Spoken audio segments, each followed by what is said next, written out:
Mayong adlaw mga kaisugunan. Kumusta kamo? Hapit na gyud na human ang unang bulan sa tuig 2026, ang bulan sa Enero. Nagalaom man kita na kaning tuiga mas mugaan-gaan ang atoang bation. Apan sa unang bulan pa lamang nakasinati na kita o kalisod, kawadon kay tungod nagpabiling taas gihapon ang presyo sa batakang paliliton ug serbisyo. Kulang ang oportunidad sa panginabuhian sa atong mga kaigsuonan.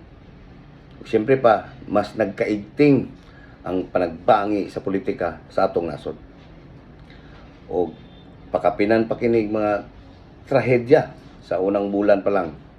Nangangitabong mga trahedya sa kadagatan nganing bulan sa Enero.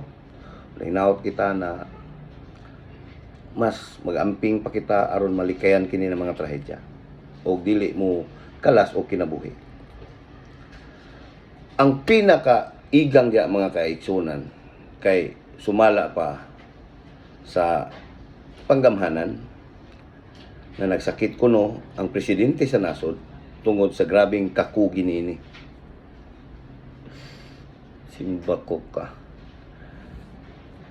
Magunsa na natong nasod. Kung unsaon man kakugihan sa imuhang presidente, unya nagsakit, uy ka pa yung naunsa man taon-taon ni uy. Busa mga kaigsuonan, kita paghihapon katawhan ang muumol sa kaugmaon sa atong nasod. Ayaw kumpiyansa, mao kanay atong istipingan. Kay kung isalig nato sa nagtunhay na politiko o politika sa nasod, murag maigang taning tanan.